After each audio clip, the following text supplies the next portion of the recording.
Hello, this is Brooke Martin, and I am going to discuss some instructional design theories that I think that are important for my classroom. So one model that I think is very crucial and I find very helpful in my planning is what I would consider the dig and carry model of it's the systems approach model.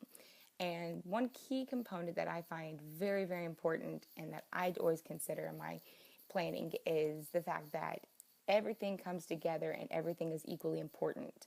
So when I'm saying everything, I mean the instructor, the students, everything that I'm going to use as far as materials, the activities that we're going to do, how I deliver, or even how the students are going to deliver information, and then how they're going to act in the environment. I think those are all crucial and need to act equally together importantly.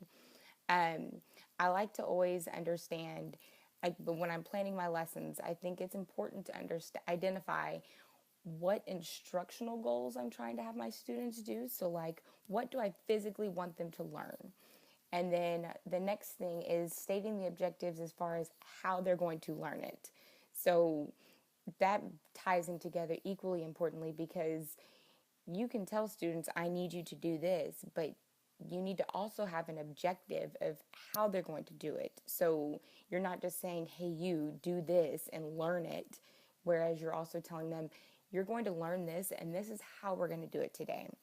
Um, Another thing that I think is very crucial as part of this is the instructional strategy part, where you're designing activities to kind of before we actually start learning it. So this is where I kind of consider our warm-up area, where we're just gaining background knowledge of what we need to know before we can actually start what I need you to learn today. And then moving on to actually what I need you to learn today. So now that we've introduced this and we've kind of gained our background knowledge, let's move into what we really want to learn today. And then from what we've got them learning in, or from what I've got them as to what they're going to learn, I have them, participate as a class or individually or, grouply, however we're going to do that lesson. I think it's crucial that they have an actual participation part because if students are not participating, they're not learning. Um, I've been teaching for 5 years and I've found that if I'm not having them participate, if they're just listening to a lecture, no learning is going on. My students are very active. They can barely sit still for longer than 5 minutes. So I think having them participate is crucial.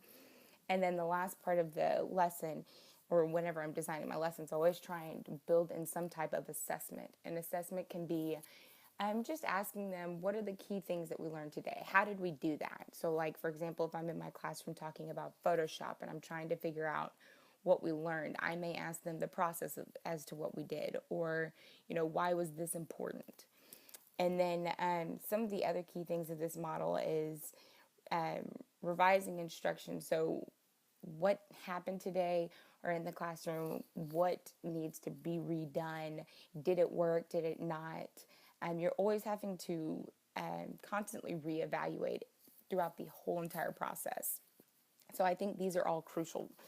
And why do I think incorporating these elements into my instructional design are important is because planning is everything. If I'm not planning how the lesson's going to go or what I want them to learn, then that class period is not going to be successful. Um, Interaction with my students are crucial to me.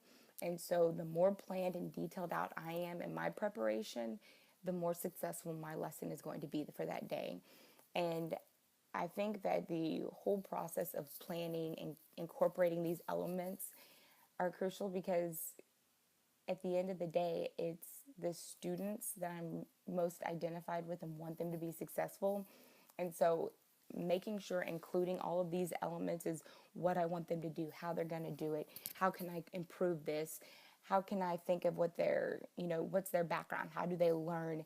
If I incorporate all of this in my planning and think of all this, then I will be incredibly prepared. I will have a successful lesson prepared. I will have active engagement going on. I will have students learning. And then on top of that, we will be able to move forward and build upon that.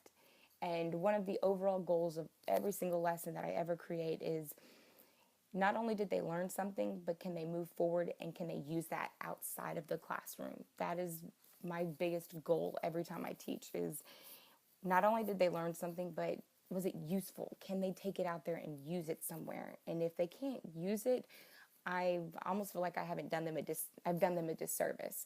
So these are crucial things that I feel that are important, and I always try and plan, because as an educator, that's all we ever do is plan and reevaluate. So I think these are crucial. I think the Dick and Carry model is very identifiable with how I plan for my classrooms, because I feel that it's not only important to understand what they're going to learn, but how they're going to do it, and then the activities we're going to do.